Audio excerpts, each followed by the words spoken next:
All right, shalom, shalom. I want to give all praises, glory, and honor to Yahweh, Bahasham, Yahushai, Bahasham, Rachak Kodash. Double honor to the apostles and the elders of Great Millstone who rule well and who teach well. Much peace and mercy to the hopeful elect. You brothers and you sisters wholeheartedly waiting upon the Lord Yahweh to send his only begotten son, Yahushai, to deliver us from this captivity. To you I say shalom. This video is going to be entitled, "To all you nations who will not serve our God will not receive rain." And I was doing some reading in the book of Isaiah. It led me to Zechariah. And, I wanted to just go into it a little bit. So, I jumped into Chat GPT and asked a couple questions about rain. But first, before I start, I'm going to read the scriptures. Let's read. This is where I started, Isaiah 66. And I'm going to start at verse 22. "For as the new heavens and the new earth, which I will make, shall remain before me, saith the Lord Yahweh, so shall your seed and your name remain." Now, this new heavens and this new earth is talking about the kingdom, right? Heaven is also known as a rulership, right? Currently, we are in Esau's heaven. We are in his power structure. So this is the old heaven, right, which will not be remembered. So the new earth, meaning it will be a refreshed earth.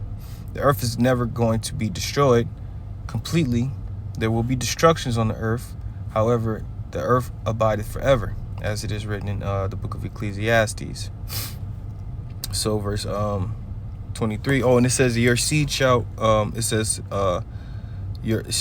so shall your seed and your name remain," because there's an elect seed that the Heavenly Father is dealing with. It's that same it's that same seed that's spoken of in Romans the 9th chapter and various other places in the scriptures. So Isaiah 66 and verse 23, "And it shall come to pass that from one new moon to another, and from one Sabbath to another, shall all flesh come to worship before me, saith the Lord Yahweh." Now, you got camps who would try to teach you that the new moon is the full moon and all these other things. We know the true understanding of how the moon operates. You see, the new moon is when there's no light. See, the full moon is the middle of the cycle, right? In its perfection. That is its perfection. That's the middle of the month. And then it starts to wane again into to there's no light. So the new moon, this is from one new moon to another, right? So from one moon where there's no light to the next when there's no light. It says from one Sabbath to another, right? You got the Sabbaths throughout the month. Every 7 days there's a Sabbath. "Shall all flesh come to worship before me." You see, so this is the Lord establishing what will be happening in the kingdom. All flesh is going to worship and serve Yahweh, starting with his men, right? He's going to change the elect, starting with the 144,000, the 1/3, which is the rest of the innumerable multitude. And then the children that comes out of the elect members, which will be the rebirth of the 2/3, will be enforcing the laws, statutes, and commandments upon the heathen, and everyone on the earth will have to abide under our jurisdiction, under our law. He tells you that in Deuteronomy the 4th chapter, how that these statutes were given unto us to be our wisdom in the sight of the nations. So, jumping to Zechariah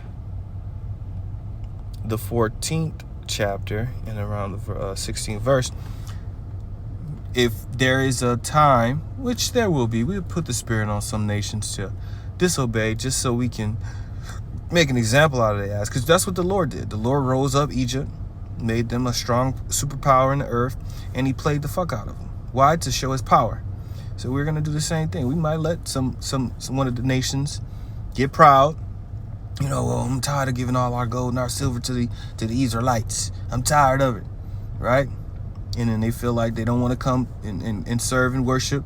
And this is what's going to happen. Zechariah 14 and 16. "And it shall come to pass that everyone that is left of all the nations which came against Jerusalem shall even go up from year to year to worship the King, the Lord Yahweh of hosts, which host means armies, and to keep the Feast of Tabernacles. You see? So this would be a decree. You will come year to year to worship the Lord, Yahweh, and to keep the Feast of Tabernacles. Verse 17. And it shall be that whoso will not come up of all the families of the earth, so that's all the heathen, Ishmael, Moab, Ammon, etc., unto Jerusalem to worship the King, the Lord Yahweh of hosts, even upon them shall be no rain. You see? Even upon them shall be no rain. So I went to ChatGPT and I said, what happens if it doesn't rain in a land? And I'm going to read a little bit. I'm going to read majority of it and just go into the different things that will happen when there's no rain upon a land. It reads, if it doesn't rain in a land for an extended period, several significant environmental, agricultural, and social consequences can occur. Drought. I'm just going to read off the list here. Drought, crop failure, soil degradation, water supply shortages, wildfires, livelihood impact, and biodiversity loss. You see?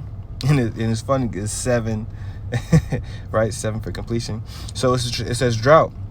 The most immediate effect is drought, which is a prolonged period of below average precipitation. This leads to water shortages. Crop failure. Without rain, crops cannot grow properly, leading to poor harvests, or total crop failure.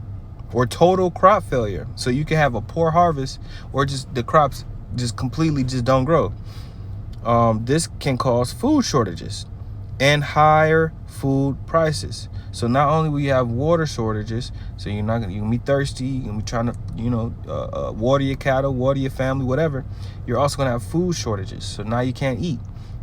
Soil, is it degradation? I'm gonna say degradation for now. Lack of moisture can cause soil to become dry and dusty. Over time, this can lead to erosion and loss of fertility, especially if vegetation dies off. Water supply shortages. Rivers, lakes, and groundwater sources begin to dry up, affecting drinking water availability and hydroelectric power generation. So that means what? Now your power is being affected, you know? And back in the ancient world, they had the water mills that produced some type of energy as well. That's what Esau, he uses a lot of water power plants. But in our case, we may have certain things like that to use for power. Wildfires. Dry conditions increase the risk of wildfires, which can devastate ecosystems and communities. So not only this, no rain can lead to wildfires. You see, so you're gonna have a lack of food, a lack of water, no power. Your soil is going to start to degrade. So even if you did try to, bring some water, and the earth itself is going to start to degrade. It says livelihood impacts. Farmers, herders, and communities that rely on agricultural and natural water sources may face severe economic and social hardships. Biodiversity loss. Plants and animals that rely on regular water availability may die or migrate, disrupting ecosystems. So a lot can happen when it doesn't rain. So this is why the Lord, he's using that as a punishment. Oh, you don't want to come serve us? You don't want to come worship the Lord and Yahweh Hashem Yahushua in Jerusalem? Okay, bet. No rain in your land. And this is a question. It says the severity and timing of the effects of no rain depend on several factors like climate, soil type, water storage, and existing vegetation. Here's a general timeline of how conditions may worsen. 1 to 2 weeks without rain. In humid or temperate regions, often manageable, soil still holds moisture. In arid or semi-arid areas, grass and shallow-rooted plants begin to show stress. 3 to 4 weeks without rain. Mild drought may begin. Crops like maize or wheat show signs of wilting and stunted growth. Pastures dry out, affecting livestock grazing. So now when after a few weeks, your grass to feed your livestock starts to be affected. 1 to 2 months without rain, moderate to severe drought can set in. Rivers and reserves drop significantly. Farmers may lose part of their growing season or entire crops. So within 30 to 60 days, you're losing entire season worth of crops. You see? 3 to 6 months without rain, severe drought, wells dry up, vegetation dies, and topsoil is exposed. Wildfire begins to migrate or perish, or wildlife, begins to migrate or perish. Water rationing may begin in towns and cities. So now you got to ration out the water. 6+ months to years without rain. Desertification may begin, especially in fragile ecosystems. Mass crop failure, famine risk, economic collapse in rural areas. So not only will you have a lack of food, lack of water, lack of livestock feeding, wildlife migrating away from the land because they're not receiving the proper nourishment, it can completely collapse your ecosystem and your economy. You see? So, hey, you hey, look, we're gonna have the power, man. It says long-term displacement of people, climate migration can occur. So Yahweh Shem Yahushai is going to allow us to not allow rain to go into those certain lands. And then what's gonna happen? You're gonna be broken. Okay, look, we're gonna have to come. Oh, Salat, we're gonna bow, we're gonna worship. Baba Kushab, please let rain come back into our land. And this reminds me of if you brothers out there who like anime, there's a show called One Piece, and there's a land that doesn't receive water for multiple months and things like that, and it shows how certain areas may thrive that's closer to water reserves and like rivers and things like that, and then the other lands that are not close to water completely are desertification. I can't say that word. Let me see. Let's look it up.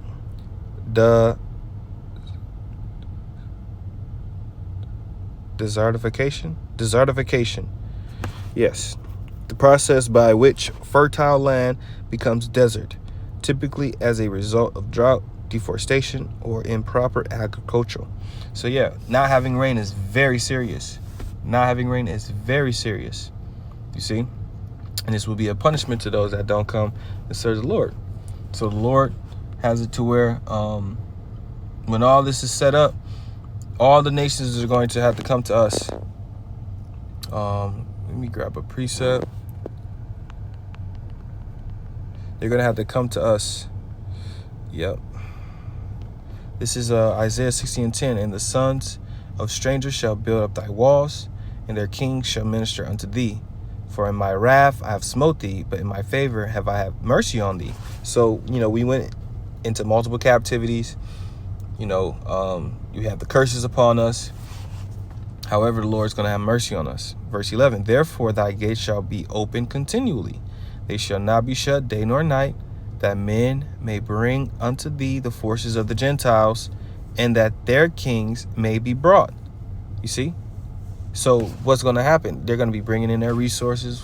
They're going to be bringing in their gold, their silver, their women, daughters, not their actual wives, and different precious stones, right? Cattle, etc. Verse 12, for the nation and kingdom that will not serve thee shall perish. How are they going to perish? One of those main ways is with no rain. Yeah, those nations shall be utterly wasted. So the Lord might just have us come in there and get busy on them. But there's multiple ways to skin a cat. The Lord can have it to where it's quick and pain, a little pain-free-ish. Or he can have it prolonged. months and months without rainwater, to the point to where your entire land and your ecosystem is completely distraught. You see? So this is something I just wanted to go into real fast. A couple precepts, a little bit of reading, nothing crazy. You know, we have a lot to look forward to, brothers, when the Heavenly Father establishes the kingdom of heaven. You know, we're entering into some very beautiful times. Prophecy is speaking. Habakkuk 2. We're about to walk into a famine ourselves within America. You know, with these tariffs. You know, these grocery stores are starting to run low on supply, and hey, the Spirit is out there, you know, warning brothers and preparing brothers to, you know, at least grab something, stock up on a couple things, at least a week or two worth of goods and water, so that when it does happen, that first wave, you're not going to be you know, out you know, shit out of luck, right? So I'm in it there. I pray this was edifying and faith boosting. I want to give all praises again to Yahweh Ba'al Shem, Yahweh Shai Ba'al Shem, Rachak Wadash.